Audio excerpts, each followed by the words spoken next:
What I say in the next 5 to 7 seconds will determine if you pay attention for the next 5 to 7 minutes. So I'm a member of Toastmasters, and one of the places that Toastmasters does fail is what's called a hook. A hook is the thing that hooks your attention. It's that opening line. Now, we see that all the time in short video, such as TikTok, YouTube Shorts, Instagram Reels, etc.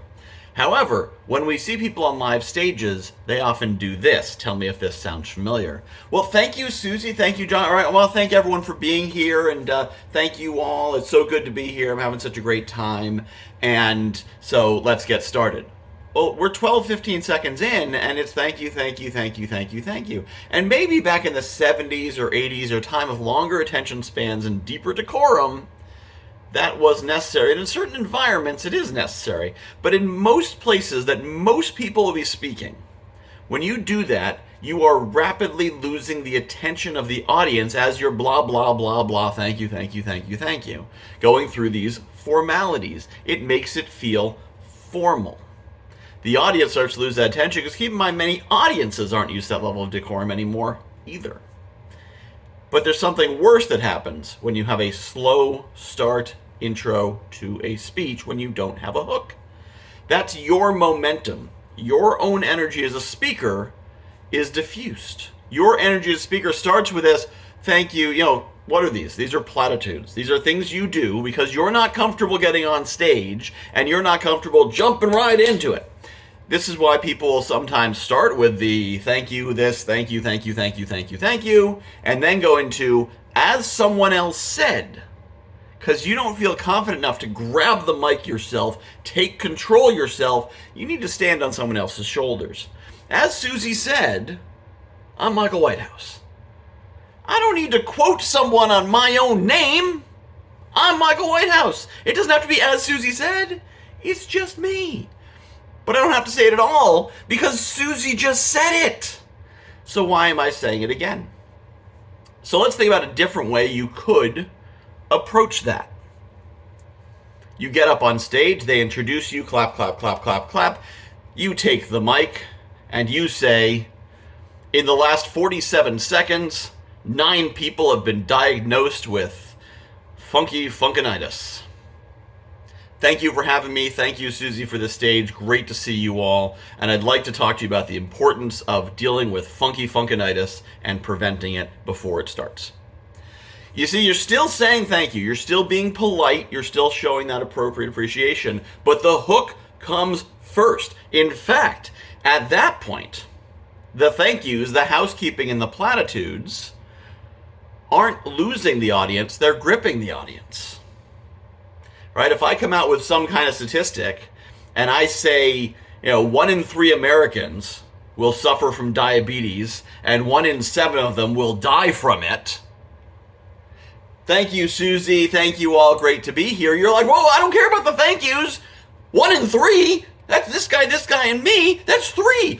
Stop the thank yous. Get to the action. I need to know how I don't die from this thing. But if you're like blah, blah, blah, blah, blah, people get into that groove. And it doesn't take long. It takes seconds for the mindset shift to occur, for them to think this is a boring speaker, and minutes for you to get their attention back. You have seconds to make your first impression. And getting on the stage is a first impression. Now, some people may say, well, I want to start by saying thank you and appreciating the host and this and that because I want to appear humble. I don't want to appear arrogant. And that's a good instinct. Except that most people thinking that way are in no danger of appearing arrogant because they need to have confidence. 90-something% of speakers are in no danger of appearing arrogant. They are on the lack of confidence side. Precisely because they are afraid of appearing arrogant, and they don't want to appear arrogant, and so they're going to downplay. They're going to get smaller. They'll shift their body language. They'll shift the way they approach. They're going to shift their tone. They're going to say things like, I believe, and it's my opinion. You will notice I have not said, my opinion is, or I believe that. You know why? Because I'm saying it. It's obviously my opinion, and it's obviously my belief, and maybe it's true and maybe it's not, but I'm going to declare it as if it's true, because why would I say something that I don't really know? I don't know. Now, there's some spaces where it is important to have a certain degree of humility. If I'm talking about what I believe the will of God to be, then it's important to say, I believe that, and not it is this way. But if I'm saying this is a more effective way to speak and hold the audience's attention, that is something that is scientifically proven and demonstrated by the results that speakers get speaking to audiences.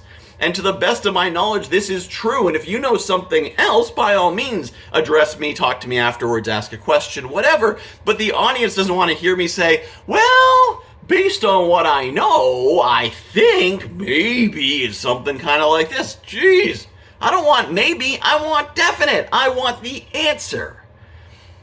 So when I come to the stage, I start with a hook. I start by grabbing your attention and then holding it, as opposed to letting it wander and then trying to grab it back and capture it afterwards.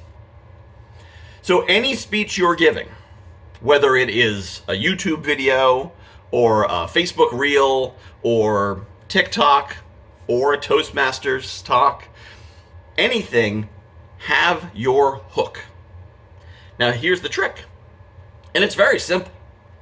Your hook is one or two sentences, often a question, or a declarative statement, which will grab people's attention.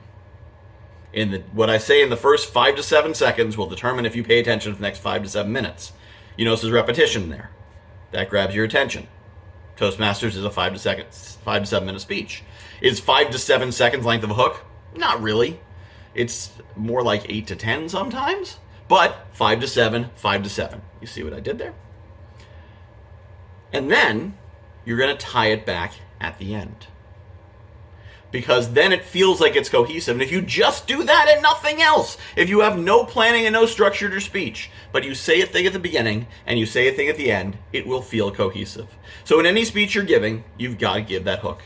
Because what you say in the first 5 to 7 seconds of your speech will determine if you hold their attention for the next 5 to 7 minutes.